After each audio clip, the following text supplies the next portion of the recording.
Well, good morning to everybody. Glad to see everyone's faces here today.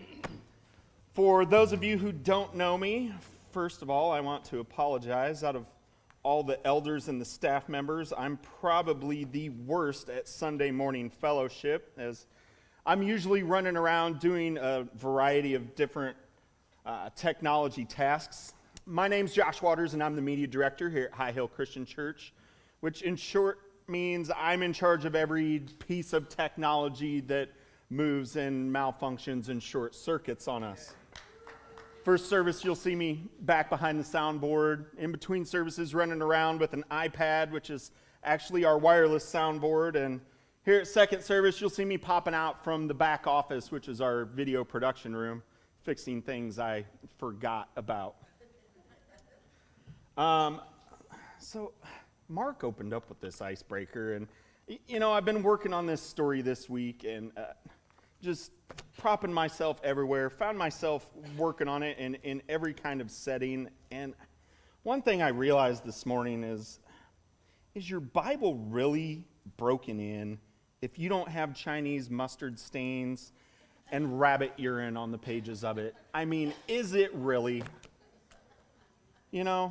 So each of us has a unique and individual story, but what many of us overlook is at the same time, we're not that unique in our stories because we share many of the same things. But we feel unique because there's parts of everyone's stories that never get told, the messy parts.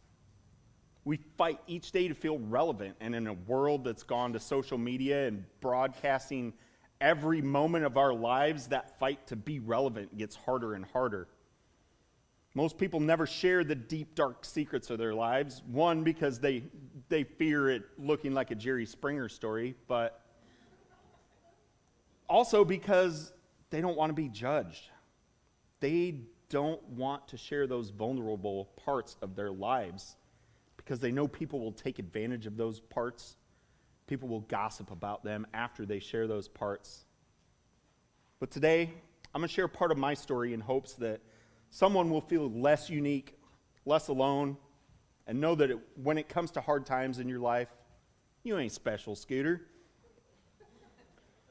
You see, I was born up in northwest Michigan where we lived about 64 miles off the coast of Lake Michigan in a region known as the Snow Belt, and we got a lot of lake effect snow there where we live.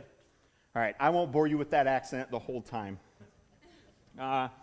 In the fall, winter, and spring, my brother and I spent our time digging snow tunnels and snow caves in our front yard that was usually covered in about 4 feet of snow. Ice fishing with Dad and the guys, gathering firewood with Dad, and of course, being dragged behind a snowmobile by my brother after he'd thrown me off in an attempt to ditch me. I knew he was trying to ditch me, and I wasn't going to let him win. I got just close enough to grab a hold of that wheelie bar when he took off. I didn't care that I was getting blasted in the face by snow rooster tails coming off that machine. I wasn't going to let him win. Well, he ended up winning that battle, but I won the war when he got the skis dug into some barbed wire that was covered up by the tall snow in that hayfield. Summers would be spent most of the time at my grandpa's cottage on the banks of Lake Michigan near Little Sable Point Lighthouse. We frequented Oceana County Public Beach there, and it was just a complete and total refuge to me. The sands on those beaches was softer than any sand I've ever felt before. In fact, a couple falls ago when I took my family up there for a visit, I refused to dump the sand out of my shoes as I just enjoyed the soft cushion walking around. Growing up, music would end up being a big part of my life. Music makes an impact on all of our hearts, no matter who you are. Whether it's a song that was playing during your first kiss, that Kenny Chesney CD that you wore out that one summer, or that strip of road you tore up when you popped in that Leonard Skinner 8-track. Music just does something to us. For me, music brought me closer to God at a young age and later reconnected me with God. In May of 1990, my dad decided to move our family south back to his home state of Illinois after searching for answers in his own life up in Michigan. We settled into an old farmhouse 3 miles north of a village of about 100. That's if you count all the cats and dogs running around town. My dad found a familiar job in his field of road construction, while my mom found a job at a warehouse locally. More specifically, Sparrow Music Distribution Warehouse in Jacksonville, Illinois. Mom frequently brought home tapes that were available for employee purchase, and the sounds of Amy Grant, Michael W. Smith, and this new up-and-comer named Stephen Curtis Chapman always filled our house. Around 1991, 92, I remember Mom telling me that she was going to take us to a concert with her coworkers. We would be seeing Stephen Curtis Chapman. Now, while I had heard him around the house, in my young mind, he just hadn't reached the clout of Randy Travis and George Strait and this new country artist named Garth Brooks. He just wasn't there for me yet. I remember boarding the charter bus, driving down to St. Louis from Central Illinois, and just the lights in the forefront, the frontage of the fabulous Fox Theater just had me awestruck. We would have a pizza party in one of the back rooms before the concert, and I remember waiting around impatiently. And then finally, this long-haired, hippie-looking Jesus freak popped in the room, all energetic and full of life, and it still just didn't grab me. And then he walked over to me, took this thing out of my hands called a CD, like, Mom, what's this new thing? How does this play music? He pulled the jacket out of the front of my CD case and he signed it. All of a sudden, I was just ecstatic. I just received my first autograph. This famous guy just signed this piece of paper and handed it to me. I didn't know what I was going to do with it, but I was never going to let it go. Until my wife got a dumpster one year for her birthday, and I'm pretty sure it made the trip out.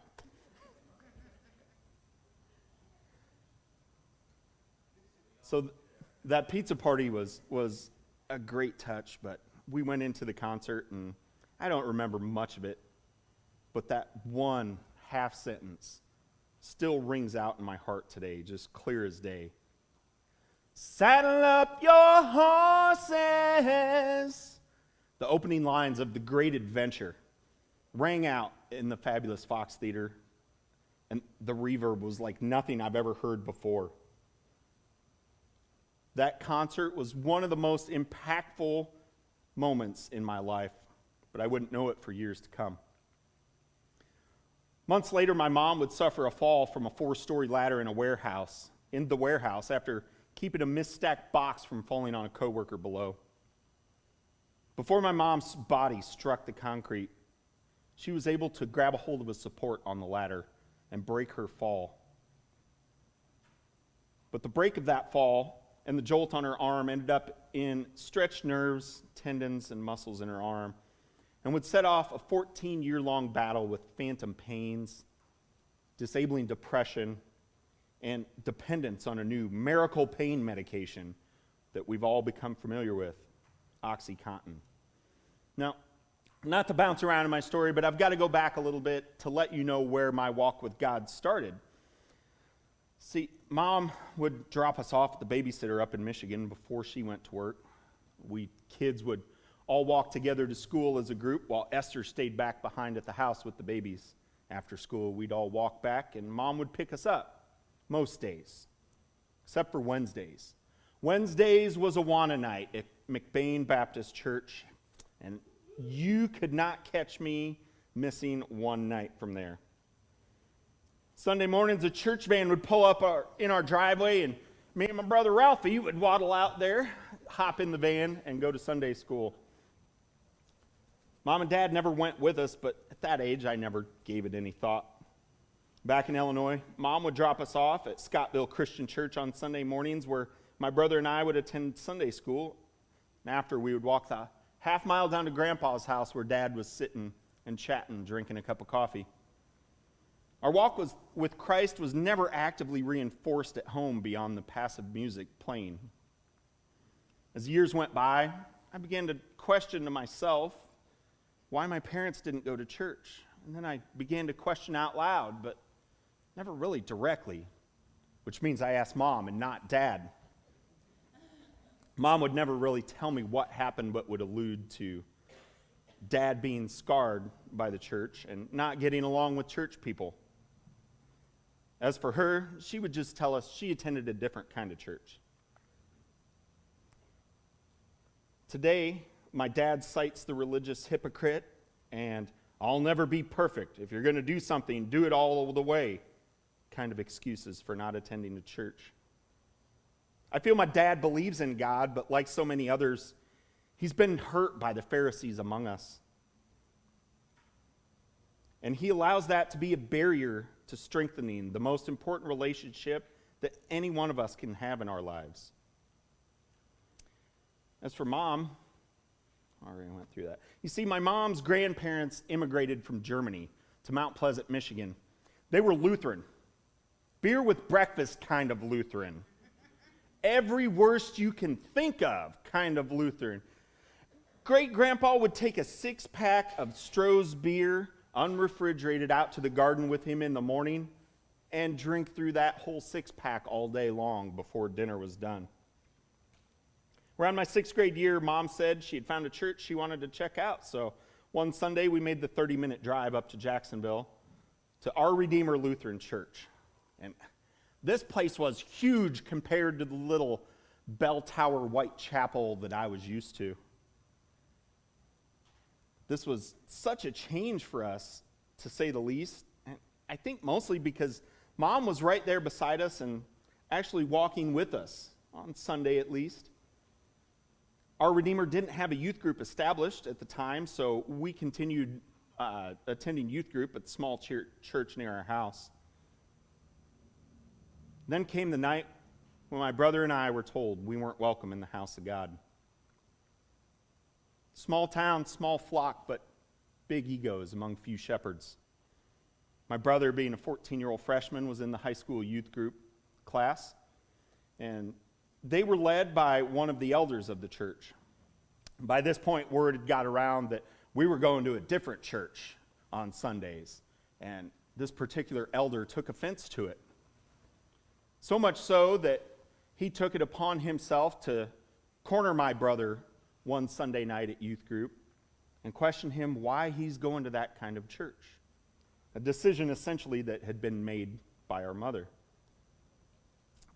The conversation continued, and it ended up with the elder telling my brother, "Well, if you guys are going to believe in baptism by sprinkling, then you're not welcome in our church anymore."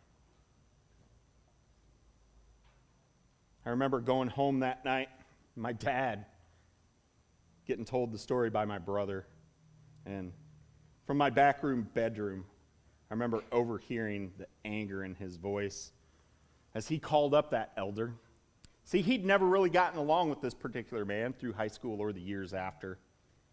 And the words that flew out of his mouth in defense of his boys were nothing but hurtful and full of anger. Then he made a call to the preacher, the same preacher he had while growing up at that church. His tone of voice was different, a tone of loving inquiry. "Well, this isn't what it was like when I went to your churches. Are my boys really not welcome?" "Well, if that's what the elder told you, then that's how it's got to be." "Well, I guess I'll meet you in hell then," my dad said to him. So went the first scar in my walk with God.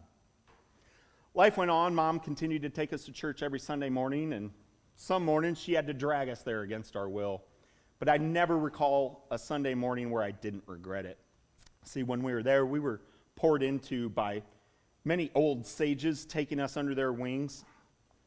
The attitude displayed by Pastor Harold Woodworth as he routinely delivered the message, his touch as he blessed us during communion, and the contagious smile he always displayed were some of the adolescent experiences in my life that was just someone being Jesus to me.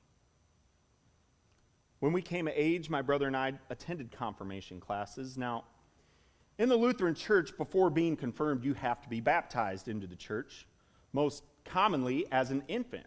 But although my mom was raised Lutheran, one thing her and my dad agreed upon was to not baptize us as infants, with the belief that we had to be old enough to make our own decision and be a meaningful decision. So before being confirmed into the Lutheran Church, my brother and I, as a preteen and teen, were baptized into the Lutheran Church and later confirmed. We were there every Sunday.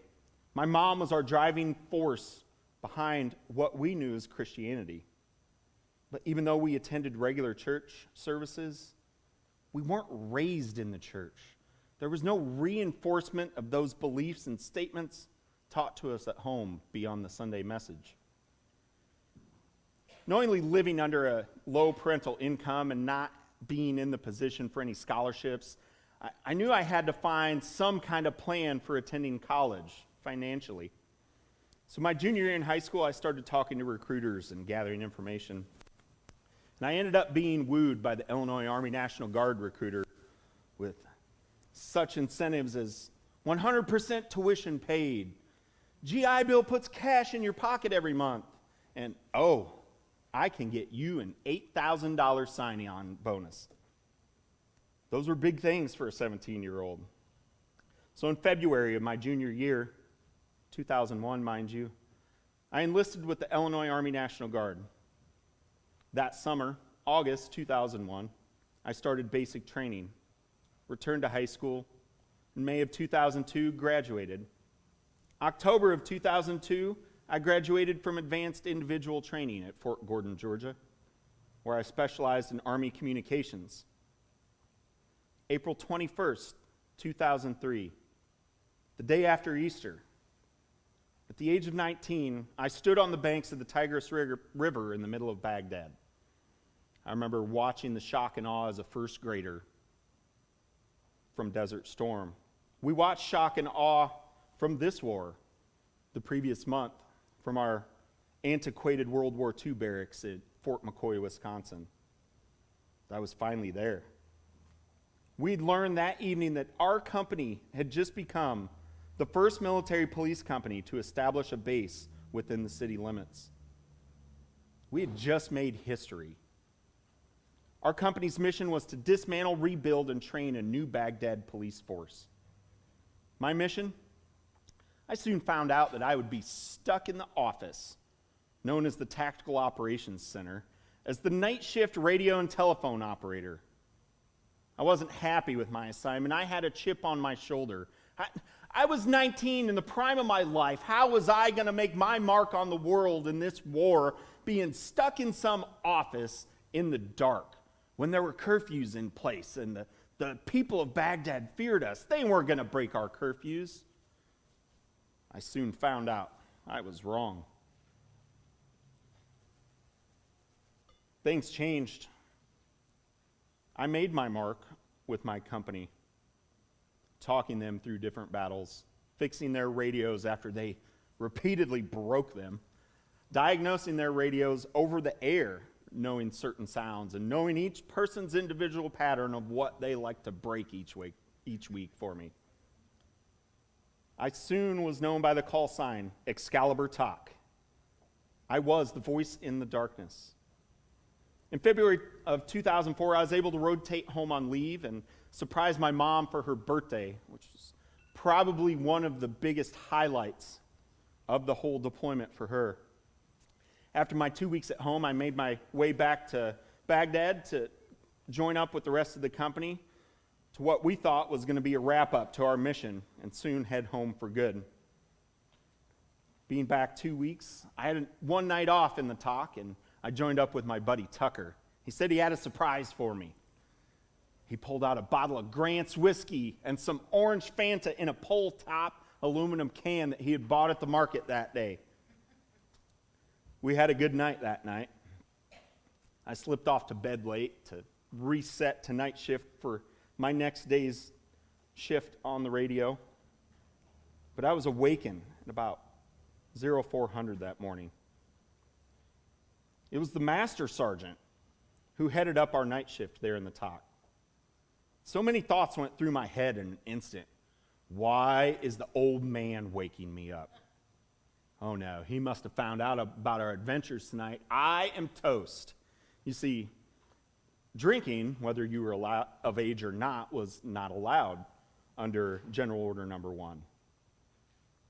But instead, he said, Specialist Waters, in an unsteady voice, you need to call home. We made our way to a rooftop where a group of soldiers were standing around, waiting in line to use the sat phone, rotating calls in and out back to loved ones. And out of nowhere, the crusty old master sergeant pulls the sat phone out from the group. He handed it to me. I noticed the input code was already in it. I didn't have to use my own calling card. I just jumped to the head of the line of the sat phone, which was a big deal for us in those times of the war.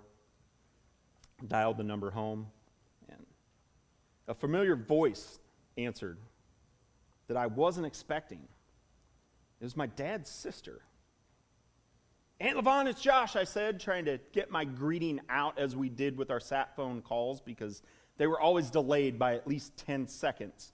So we had to let the person know, we're there, don't hang up. Hang on, let me get your dad, she said. There was a whirl of voices in the background from our large extended family, multi-divorced but still close-knit.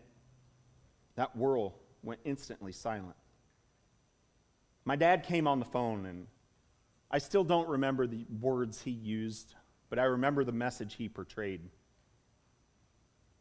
My dad had just told me that the first woman I had ever loved had died that morning, and I stood unfazed. I stood as hard as an old oak tree in the middle of a storm. I came back to the U.S. filled with feelings that I didn't know what to do with as a young man. So I did what any country man raised in my generation did. I hid those feelings, tucked them down deep. Mom's visitation was what the funeral director described to us as one of the largest crowds he's ever seen rotate through there. 2 hours past the visitation time that had been published. Some people commented that, oh, it must be hard greeting all those people, but for me, I found relief in it, in seeing the support from our community, all the lives that my mom had touched. The next day at the church, every single pew was filled. My dad had tried to explain to the senior pastor how large our extended family was and the possibility of how many friends would attend, but I guess he didn't believe. It was almost a look of disappointment in the pastor's eyes. The pews were never that full on a Sunday morning. That was the last time I would sit in those pews. My rock, my driving force was gone. She had been my foundation with God, rather than teaching me to build a foundation with God. I spent the rest of that spring and summer working, making new friends, and building a new habit. When we came home from Baghdad, we were kings of the world. We had accomplished so many things on our mission, so many historical milestones that some could never imagine. This was our mindset at the time. There was even a book written about us by retired Colonel Mark Depew entitled Patrolling Baghdad, which to this day is required reading at the Military Police Academy at Fort Leonard Wood, Missouri. To say we had inflated egos is an understatement. We were kings, and as kings we celebrated. We drank. We partied. In the fall, I enrolled at Western Illinois University in Macomb, Illinois, a school that made David Letterman's top 10 party schools in the country. Now, any of you who are familiar with the David Letterman show knows that he has this top 10 list. I believe it was once a week. And most of the time, it's funny stuff. But what most people don't realize is most of those lists are actually true, accurate lists of top 10 things.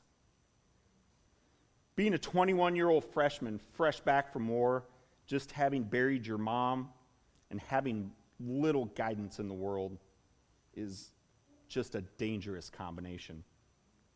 For the first month, I only drank sparingly as I didn't turn 21 until September, but I still had connections. When that birthday rolled around, that magical barrier was broken. I could tell you every drink special, every bar in Macomb. 25-cent shots here, 50-cent wells over there on Wednesday, dollar bottles at the Dog Pound on Fridays for karaoke night. Catch me there. What I couldn't tell you was any of the names of any of my classmates in the 9 o'clock Psychology 101 class. By semester break, when I went home for Christmas, I was on academic probation. By the end of the year, academic suspension. Western Illinois University didn't want to see my face anymore. I had officially experienced my first major failure in life that was completely preventable by me, and it did not sway me at all. So I returned home to enroll in the EMT course at our local community college the next fall that I had had to cancel out of prior to my deployment. I told my dad I'd changed my focus from computer science to EMS. I think that's the way I want to go instead. Honestly, I don't know to this day if he knows the full truth. During my clinical hours that I had to go through in the ER, I met some girl there, started dating her. Although at the time, each of us was just as broken as the other, and neither were looking for anything that resembled a solid relationship. I dated this girl for about 3 or 4 months before I went off to what the National Guard calls annual training. 3 weeks in Italy. I jumped on that tour like a pack of dogs on a 3-legged cat. I didn't care that I was doing nothing but driving the short bus back and forth to the base.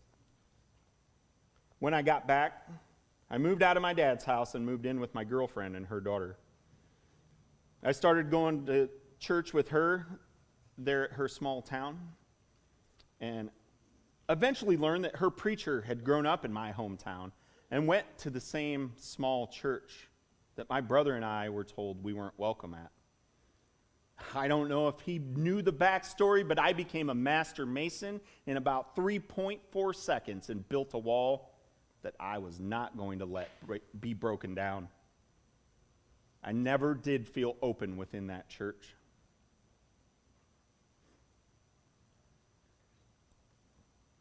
Once again, I tucked away my feelings, and I took another drink, as if the alcohol was the mortar holding that wall together. In 2007, I finally took this girlfriend, and I married her. By this time, I was drinking more, but hadn't experienced any events that threw any red flags at me.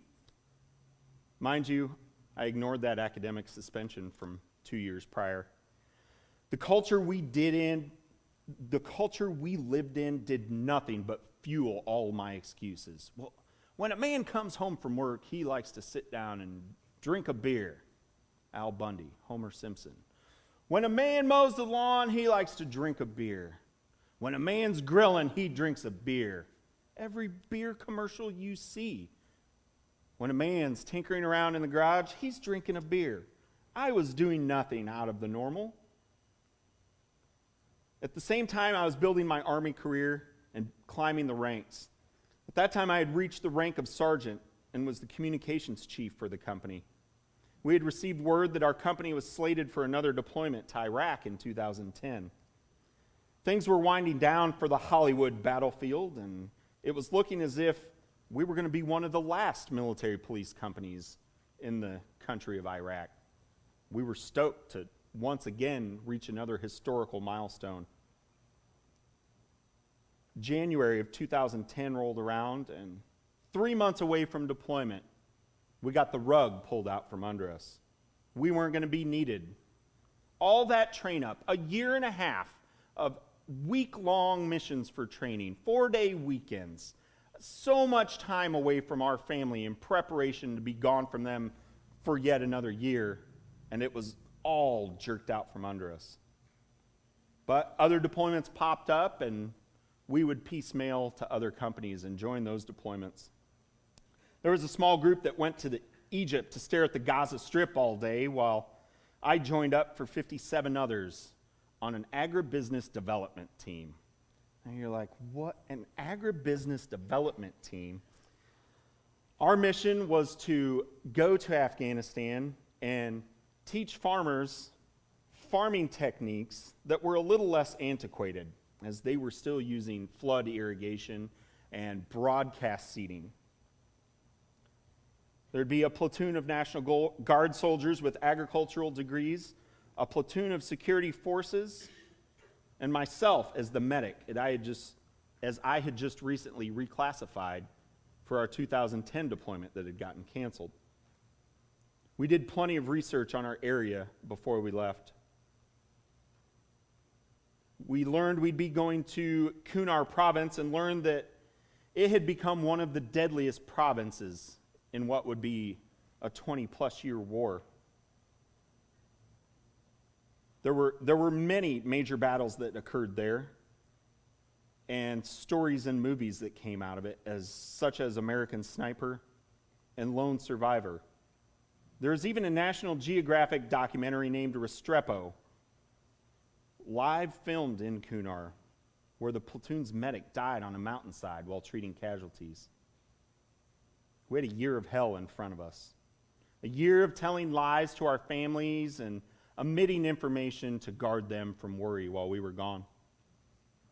It was a rough year to say the least, and I began to find some solace at the Carpenter Shop Chapel, a little plywood shack with a tin roof that was located next to the carpenter shop, where Afghans built all of our furniture for our buildings.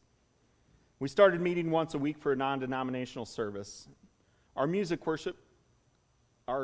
worship music consisted of Chaplain Troy Bates strumming on an acoustic guitar while we sang along to contemporary Christian worship songs. This was the first time I had experienced CCM since the early 90s, and the first time I've experienced it at all in a church setting. I didn't know the songs that we were singing, but they reached deep into my soul. Until this point, I had never sang anything but hymns accompanied by an out-of-tune and out-of-tempo piano. As different units rotated in and out of our base, our fellowship transformed, and when Air Force Chaplain Randy Croft joined with us, there was just another spark that was ignited. Our services were filled with even more energy and life than before, and our brotherly bonds were strengthened by weekly Bible studies. By the time we returned home, though, I felt nothing but pain and brokenness. As a medic, I had witnessed some of the most horrific and gruesome sides of humanity. I'd spent countless hours treating some of the most seriously wounded on the battlefield, helping up at the forward surgical team. All these months were followed up by a Purple Heart scandal led by a high-ranking leader in an attempt to pad his service file and climb higher in the ranks. I felt nothing but bitterness inside. How dare he minimize their sacrifice with a trick out of John Kerry's playbook? I wanted nothing to do with people when I got home. People sucked. Americans sucked. I was no longer the extrovert who enjoyed meeting new people, and part of that still trickles over today. This bottled water tastes funny. I never drink water out of a tap. You just don't know what you're gonna get. Shut up, I would scream inside of my head. If only they knew. If only they could have seen that seven-year-old little boy who was blown up by his neighbors in a feud for water rights. Surface water that was filled with trash and sewage. I would never make them feel what I feel. They can never understand the things I've seen. I trekked deeper down the road of hiding my pain with mind-numbing drunkenness. My wife and I decided to move from Illinois to Missouri when I got back from Afghanistan, and we found a house in the country that fit both of our criteria. We had to make several trips back and forth to do work on this house as it was a foreclosure, and we were secured through a VA loan, which is a very stringent process with many requirements. Basically, the selling realtor was tired of sitting on this house and agreed to let us essentially squat on it and do work on it as we were coming up on our closure date, with the agreement that if we didn't close, we were out any money and work that we put into it. It was a gamble that luckily paid off for us. During those trips back and forth, we would notice all these billboards and bumper stickers for local radio station. I'm like, whatever, I've got my radio station, listening to my country music. But my wife was always on me. She was the first to check it out, but she was always on my case. You should listen to this radio station, me. Now I'm going to pause there and I'm going to jump ahead a couple years to something one of my future mentors would say. Yeah, I've heard the voice of God. He sounds a lot like my wife. At the time, the first time I heard it was funny because I knew him, I knew his wife. But the more I thought about it, it sank in. I'm like, that's got a double edge there. So, back to the story. I finally turned that dial one day on a trip to the house to work on it. After a while, a familiar tune came on. We'd sung it many times in the carpenter shop chapel so many miles away.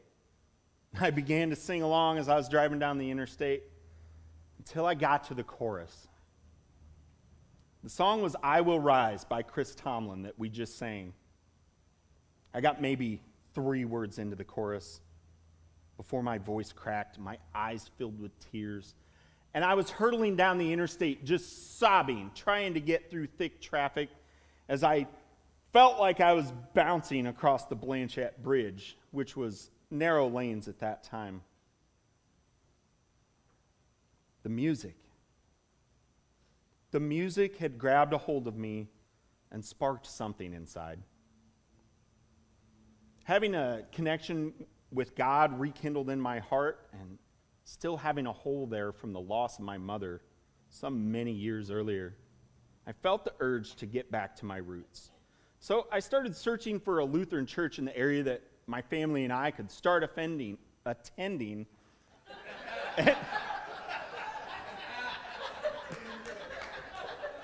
my family and I could start attending and rebuild those connections. None of them seemed to fit that hole. Nothing filled that gap. One day, my wife, here she came again.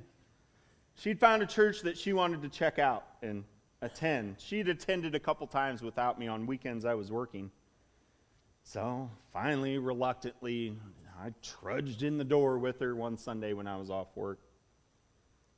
Kind of had a chip on my shoulder. I didn't want to like the church. It wasn't what I was looking for, but it was what I needed. The worship service started, and it was all familiar songs. I don't remember any of them in that particular song set, but I do remember not being able to sing most of them due to being so filled with emotion from the Holy Spirit that day. Now, although I had reconnected with God, I continued drinking. I was still chasing away those demons from deployment, hiding from people that I just so desperately hated. I had 4 separate employers after we moved to Missouri, some of them simultaneous, being in the medical field. That is the way things go. I couldn't find happiness anywhere. There was no joy in what I did on a day-to-day basis. And of course, it was always someone else's fault. While I started to see some of my faults and started eventually attending AA meetings, I often showed up drunk to those meetings. Other times, beer was waiting for me in the truck after the meeting. I remember getting home and my wife seeing me drinking after a meeting. Well, I guess that one didn't work, which just cracked open another one for me. One morning, I showed up at one of my employers after a long night drinking and with little sleep. I felt my lungs just burning on fire with the alcohol emitting, trying to get out of my body. So I snuck over to the pre-employment drug testing station, grabbed the breathalyzer, and hid in the back storage room. 0.16. I did the math. At 16% blood alcohol content, at 8 o'clock in the morning, I wouldn't be sober until most of my shift was over. I would have to stay far away from people and talk little to them. Although I had this red flag staring me right in the face, I still wallowed in my own filth and laziness. You see, I knew I had a problem, but I wanted a magic pill. I was lazy. I didn't want to do the work. I wanted the end product just handed to me, an overnight fix that I was all of a sudden fixed from. And then it happened. One day, God spoke to me again through the music. You see, I had heard all kinds of songs that were familiar to me. They were touching my heart. They were linking to me. I even one day driving down the road heard this familiar name come across the radio, Stephen Curtis Chapman. I had heard this story of how his daughter had been ran over in his own driveway by his neighbor accidentally. And as a father, then, it really spoke to me. It struck me. It really made a connection even more.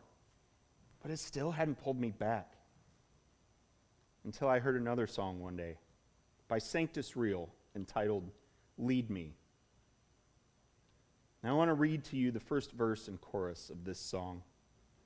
These words that sank so deep into me. I look around and see my wonderful life, almost perfect from the outside. In picture frames, I see my beautiful wife. She's always smiling. But on the inside, oh, I can hear her saying, lead me with strong hands. Stand up when I can't. Don't leave me hungry for love. We're chasing dreams, but what about us? Show me that you're willing to fight, that I'm still the love of your life. I know we call this our home, but I still feel alone. I can't even go into the second verse. You see, the artist goes on to talk about his children and repeats the chorus. God had once again reached out and just punched me right in the throat when I needed it the most. I'd been failing them this whole time. I was the one who was supposed to be providing for them and leading them, yet I was nothing more than a burden. The deaf mute, the master mason who had walled himself into a hobbit hole on the couch. And I'm sorry for that.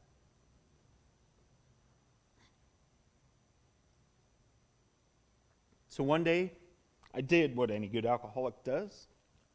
I bargained.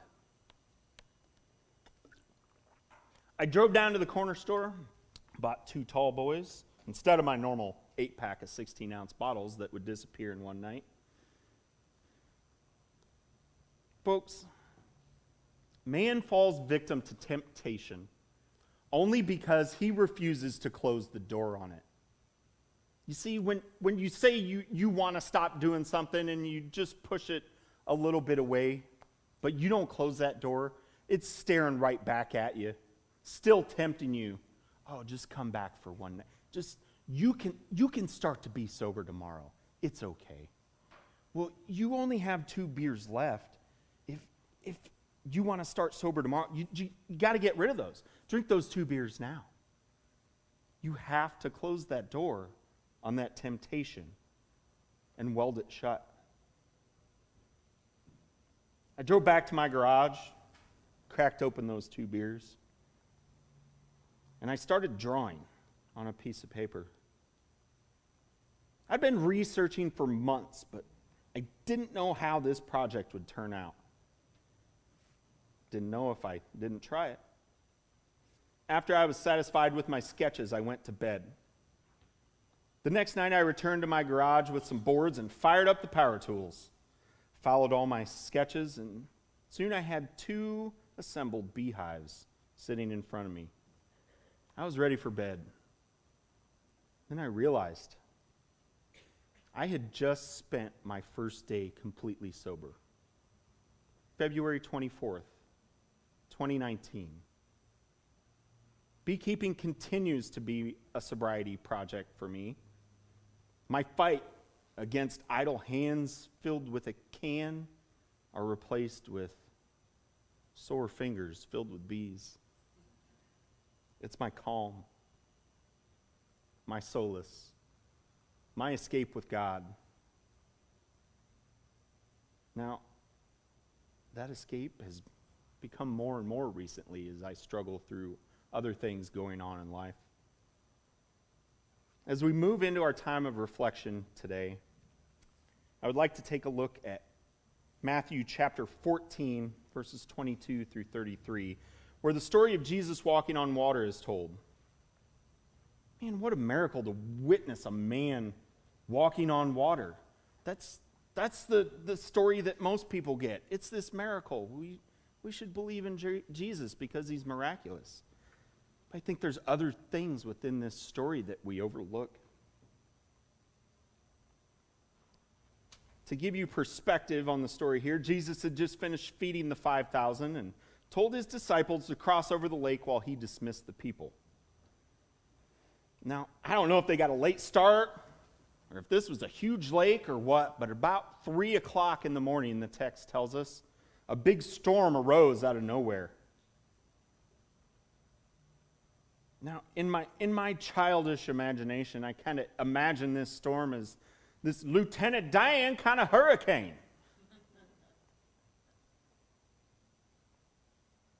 The disciples were scared. First of all, they're trying to ride out this storm in a little dinghy, just rowing their hearts out. And then all of a sudden, this ghost comes out of nowhere, walking across the water. What were they going to have happen to them? This boat was surely going to sink and pull the disciples down with it.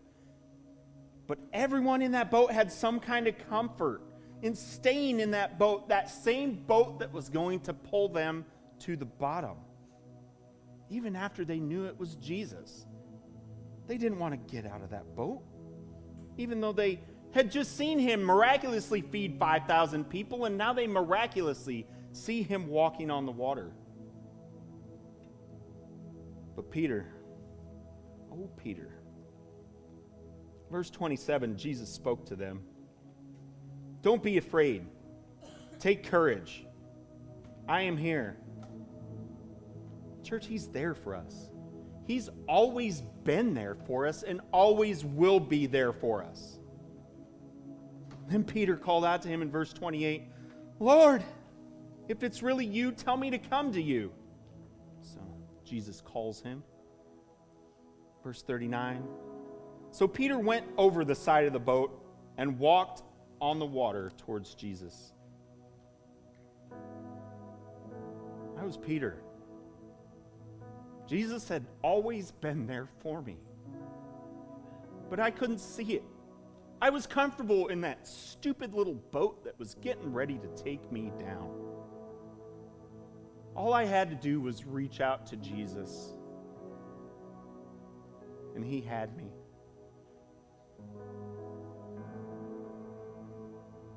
I had to close that door on my temptation. See, Cortez's men didn't have a choice. They couldn't turn back after Cortez burnt the boats. They had to make a life in the new land. There was no choice. I'd like to stand here before you today and tell you that my nearly 4 years of sobriety has been all rainbows and sunshine, but that would be nothing more than another Facebook fairy tale. There have been so many things in my life that I've had to get rid of. So many things I've had to relearn how to do and change. So many things I'm still learning how to do. I had spent 15 years, my whole adult life, hiding behind a bottle when hardships came. Many times, I've allowed myself to forget what and who got me out of that boat. I quit leaning on him, and I fail every time. Verse 30, but when he saw the strong wind, he, Peter, was terrified and began to sink. Now, some of you argumentative folks may be asking, who wrote this? You can't see the wind, you feel the wind. Well, going back to the beginning of my story, growing up in northern Michigan, I've seen the wind in many blizzard conditions. That's a scary storm, folks. I understand how Peter got scared after he saw the wind.